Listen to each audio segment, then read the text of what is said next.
Today we're using the Sunbeam Mixmaster Electric. See, it has a bread setting and dough hooks. And we are going to use the large bowl.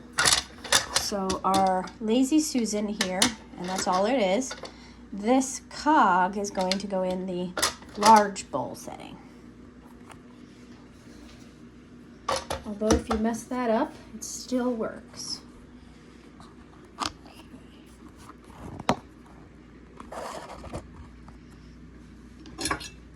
We're going to put our straight-ended hook. Notice this one's curved. The straight-ended hook goes on the right. The curved goes on the left. They should snap into place. Just like that. And we are ready to go.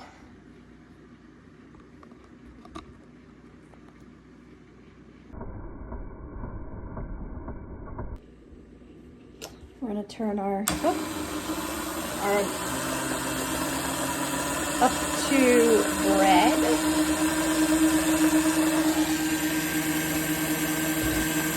And then you can turn your bowl. And it can go either way. Notice if I turn the bowl clockwise, it seems to mix the dough better. And if I start to let it go, it will mix on its own.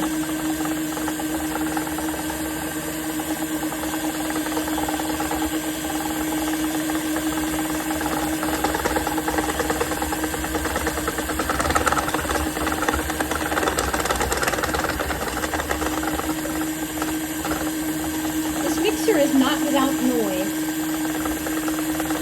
but it works really well. Holding my hand gently on the top.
Increase the speed with my hand,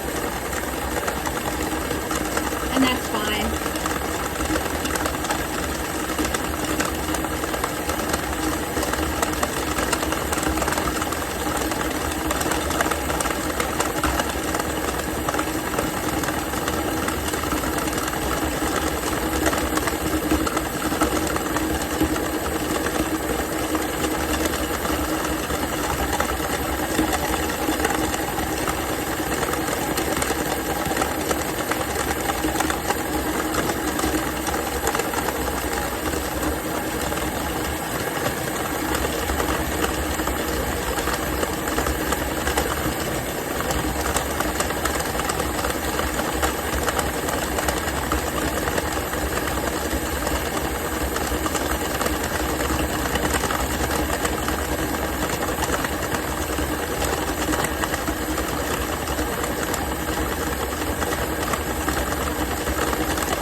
This is 90% hydration, meaning there is almost equal parts flour and water in this bread recipe.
Now this is 5 minutes into the mixing. Let's take a look and see how mixed up our bread dough is. And we have some breaking, so when I lift this, it stretches up, but it breaks. You see that? The gluten's developed, but not enough for the Italian dough. At this high hydration, we need it to go higher. So I'm just going to rotate the bowl, scrape the sides down a little bit towards the center. The nice thing is I can rotate this bowl by hand.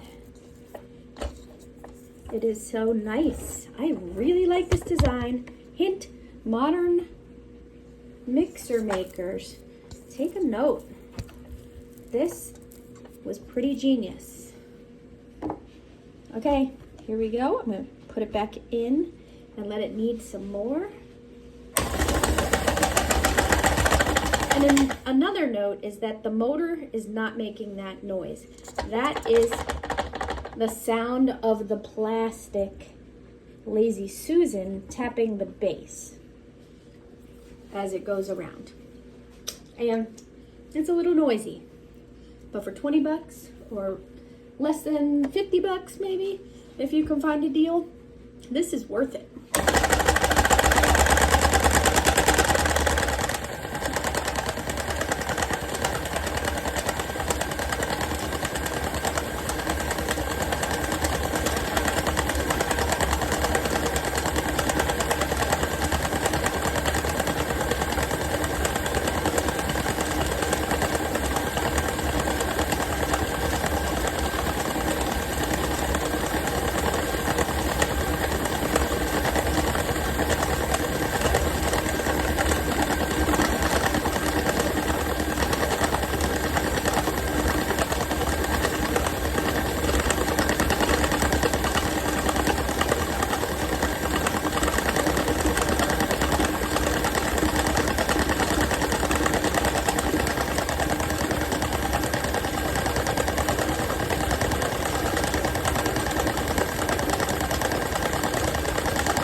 What happens if I turn the bowl the other direction?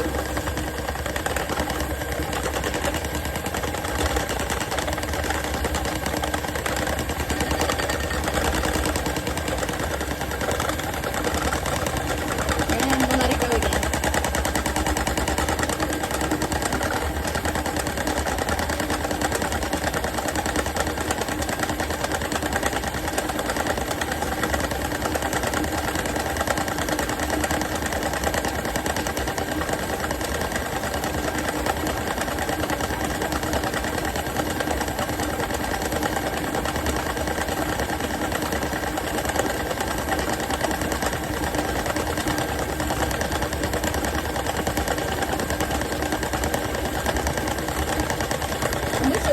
Like without me having my hand on it. It naturally goes up and down as the bowl spins. But I am keeping it stable with my hand very lightly so it doesn't bounce around everywhere on the counter. Look at that. Isn't it beautiful?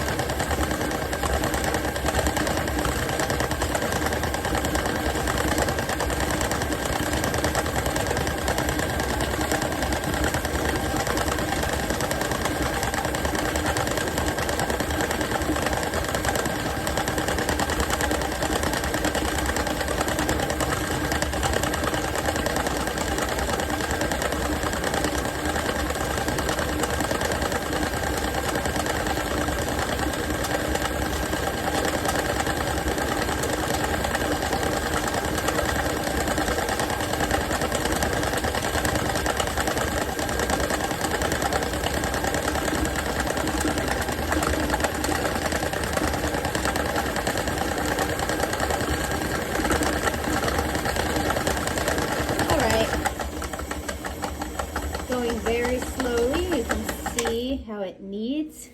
And now let's take a look at our dough. And now we've got a dough that's much stretchier.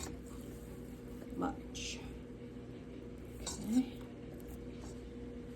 And if you let this dough rest for a few minutes, and you wanted to mix it again, it will only get stronger.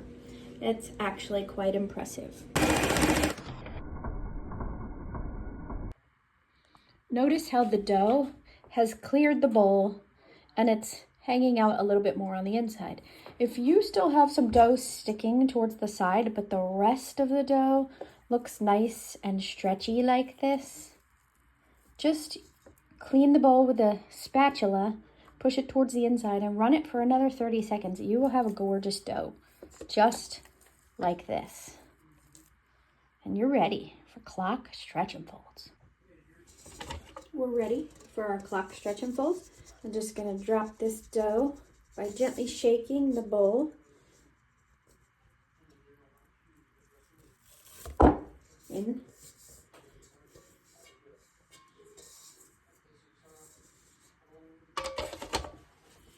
And with wet hands, because this is a wet dough, we're going to do those clock, stretch, and folds. Up and over, turn the bowl, up and over, turn the bowl. Keep wetting your hands. If you need to stabilize in the center with your one hand to help it not slide around in the bowl, you can do that. And if I don't just pull up and let the dough tear, I pull and give, just like this. Get some stretchy out of it. Okay. This one is wheat. I got hard red wheat and some kamut. This looks gorgeous. I could have gone up to 100% hydration on this one very easily. Just like that. Now we're going to let our dough rest just like that. And here it is, fresh from the oven. Isn't this gorgeous? I could have let it rise a little bit longer before I baked it, but this is stunning.